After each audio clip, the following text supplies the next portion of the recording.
Srimate Ramanujaya Namaha, Srimad Varavara Munaye Namaha, Srimad Lokarya Mahagurave Namaha. Today is the 11th day of the month of Margari. So we've completed the first third already. 1/3 of the month is already over. And now we step on to the second third. And at this point, I think it is worth just pausing and reflecting on the last 10 days and the anubhavams of the last 10 days. We've all known, like I mentioned at the beginning of the series, that Tirupavai is all about Andal's love for Krishna, how she wants to collect everybody. She does not want any single person to miss out on the Krishna Anubhavam. So she takes everybody together and embarks on a visit to Krishna's palace. That's a thought that we would have had for so many years. And while we listen to the various upanyasams that have happened, that we've had the bhagyam of listening to over the last years, there would be reference to Sri Ramayanam that have been mentioned.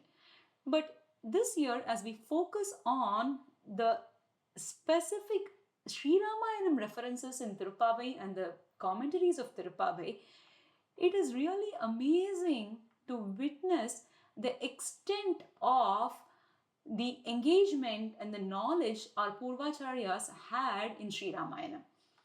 Otherwise, how will they be able to connect every single word of Tirupavai, which is all about Krishna Anubhavam, to the references from Sri Ramayana? The bhavam or the attitude, the mode they were in is always that in Krishna Anubhavam, Sri Rama Anubhavam, etc. So for them, the moment you say a particular word, then they are immediately drawing a connection to the same or a similar instance that happened in Sri Ramayana, and are able to beautifully just bring that out and amaze us like nobody else has done. I think this is a very, very, very special aspect of the Sri Vaishnava Sampradayam and the commentaries that have given by our Acharyas. As we go through a lot of the Kalakshepams, our Acharyas kindly show us all of these references.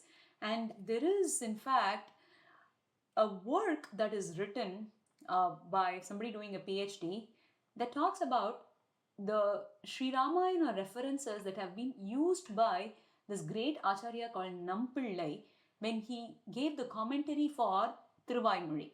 Just like how we are witnessing the Sri Ramayanam references in Tirupavai, there are umpteen references to Sri Ramayanam when we look at the meanings of the Thiruvaimozhi Pasurams. Adiyan wishes and prays onto the lotus feet of our Acharyas that all of us get the bhagyam, the opportunity to spend our lives thinking about these, reflecting on these, understanding and learning the deeper meanings, the philosophical meanings that have been handed over for so many generations, and take a pledge on our side that we will not be the generation that is going to lose it. Our responsibility here is like that of a link in a long chain. So just like how our ancestors passed it on to us, we have the responsibility to pass it on to our children and our grandchildren. And I seriously pray and wish at the lotus feet of our Acharyas that we take that upon us and we get the opportunity and the blessings to do that as our karyam in this lifetime. With that, let's now go start to take a look at the Tirupavai Sri Ramayanam references in Tirupavai Pasuram 11. Pasuram 11 starts with Kattu Karavai Kanangal Pala Karandu. So here they are talking about a Gopika who is very wealthy because she has a lot of cows. This Pasuram itself talks about Karma Anushtana Vaibhavam, that is the importance of keeping up the Anushtanams for your clan, the practices and keeping them on. And the Gopika that Andal is waking up here is one that is Katru Karavai Kanangal Palakarandu Setrar Tiralaliya Chendru Seruchayum Kutramondrillada Kovalartham Porkodi. So she is a Kovalartham Porkodi. So that's the Gopika they are making up in this Pasuram. But before we get to the Kovalartham Porkodi, let's start with the first few words. Katru Karavai Kanangal. So Katru Karavai. So the word Katru Karavai implies that They're talking about the cows that can be milked, which means they are already in their adulthood. Katru karavai, karavai madu, that's the term we use in Tamil to denote a cow that can be milked. On the other hand, a calf is denoted with the word kandru. So here they are saying katru karavai. So meaning that these cows that this Gopika's family possesses, they are all such cows where you can milk them, but they look like calves. They look like calves. So how is that possible? Unless the full grown cow that can be milked loses its age and becomes younger, you cannot denote it as a calf. So does it ever happen? How can this happen? And our Acharyas say that this can happen only because they have the Krishna Sparsham, that is the touch of Krishna. It is said that in Sri Vaikunta, the Nitya Suris, because they have Bhagavat Sparsham, that is they have the gift of the touch of Bhagavan Sriman Narayana, they are always eternally 25 years old. They never age more than that. And that's because they have the touch of Krishna. They have the touch of Sriman Narayana. Similarly, here they are referring to the cows, and these cows have the bhagyam of the touch of Krishna. And because of the Krishna Sparsham, their age goes down. They get younger. And it is in this instance that the first Sri Ramayana reference for this Pasuram happens. They talk about Dasharatha. Dasharatha says when he sees Rama, Bhavami Drishtvacha Punar Yuveva. That is, he says, every time I see Rama, I become Punar Yuveva. That is, I become a youth again. Such is the joy that Rama brings to me. And we all know that Dasharatha had Rama at a very, very late stage. He was very old by the time he did the Putra Kameshti Yagam and got the 4 sons. But Rama was able to reverse Dasharatha's age, or make him feel like Dasharatha's age was reversed. Just like that, here the touch of Krishna makes the age of these cows get reversed and they become younger. Katru Karavai. Next is Kanangal Pala. Kanangal Pala means the clan, the group. There are so many groups and groups of cows that you cannot even count them individually. You can only say that, oh, this group, there are X number of groups of cows, because you cannot say how many cows there are, and even that group you cannot count. Just like how Dasharatha used to have a big army, a mighty army that could not be counted. It is said that his army was known as Rathakunjara Vajiman. That is, he was a Rathakunjara Vajiman, which means he had a lot of all kinds of armies. There is an elephant army, army of an army with the arrows, with soldiers, with those who had their chariots and such. So he had a very large army that could not be counted individually, but by its massive size and by the groups. So that is a reference for Kanangal Pala. Kanangal Pala Karandu. Next is Setrar Tiralaliya Chennu Sarucheyum. So Setrar means the enemies. So this Gopika's family, they had the ability to vanquish all of the enemies, and their valor was so high that they are able to go on the offense and attack. They are not here just for defense.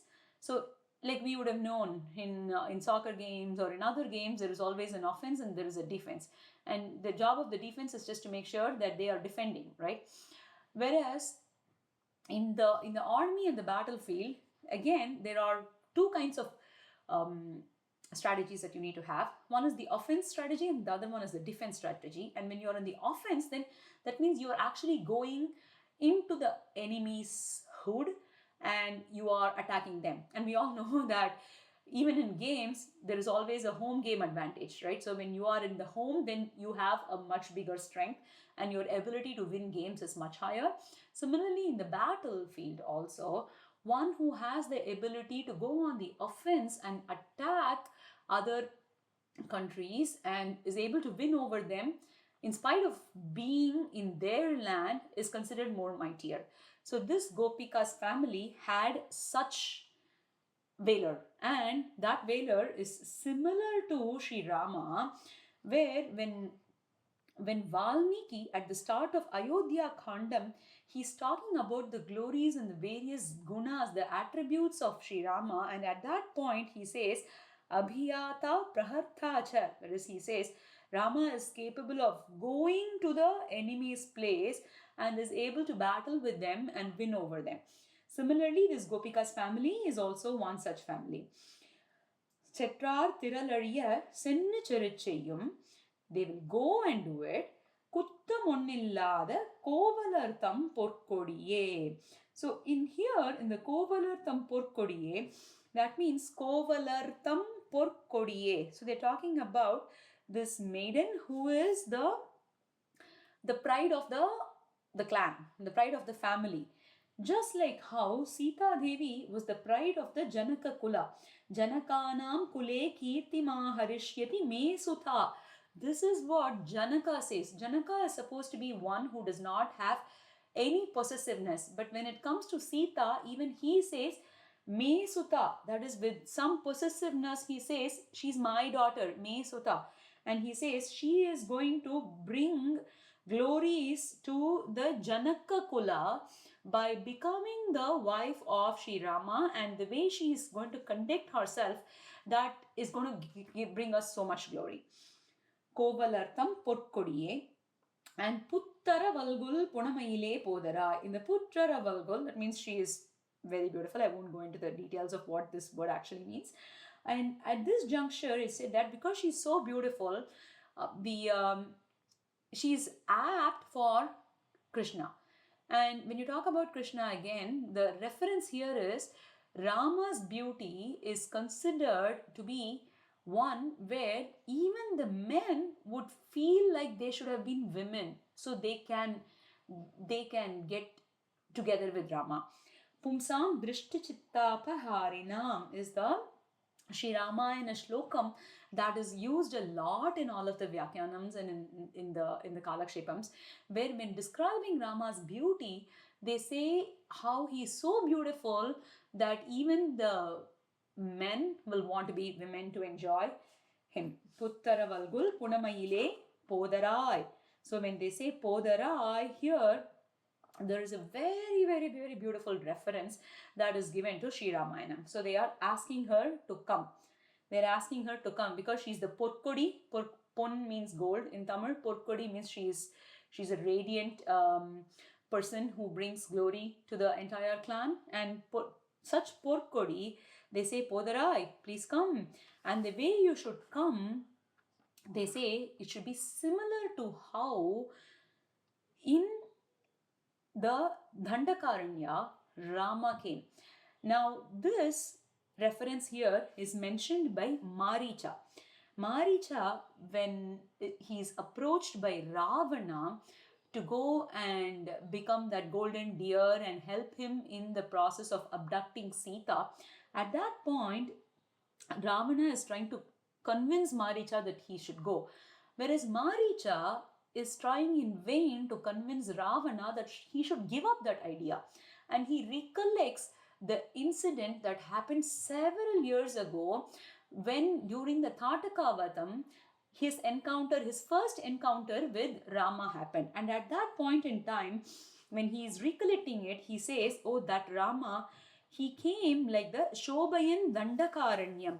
So he says Rama's beauty, it was so good, it was so overpowering that in that forest, when Rama came to assist Vishwamitra, he says, Ajata Vyanjanam Shriman Balashyam Subhekshanaha Yekavastradharo Dhanvi Shikhi Kanakamalaya Shobhayan Dandakaranyam Deeptena Svena Tejasa Adshyatha tatha tada Ramo Balachandra iva uditaha. He says at that time, this Rama, whose identities of adulthood, like the mustache on his face and such, they were still coming out. And that providential one, he was so magnificent in his looks, with his peacock blue hue, and wearing a single cloth that is apt for a brahmachari, and his locks of hair and his golden locket, and wielding a bow. He was irradiating that forest with the radiance of his own, and he appeared just like the risen baby moon. And that's that's Maricha's description of how Rama showed up in the forest. And and Andal here, when she asks for this Gopika to be woken up and to come, she says, Podara, you should come just like that. And this is what I was referring to at the beginning of this episode, where I said just the word Podarai. Anybody else would have said, oh, Andal is just calling her, just like she called all the other gopikas. But no, that is not where our acharyas stop. They are immediately drawn to this beautiful example, and that too, they are going to an example that is a reference that is given by Maricha, of all people. Maricha, and he refers to Sri Rama as the one who irradiated the forest with his own radiance, and he's mentioning that in his conversation with Ravana. And how clever, how knowledgeable, how deep in the sampradayam should our acharyas have been in order to draw a reference to the word Podarai to this instance of Sri Ramayanam. Aren't we all so blessed to be able to even hear about this? So let's spend the rest of our days reflecting on this Anubhavam of Sri Rama, and offering our thoughts to his lotus feet. Andal Tiruvadi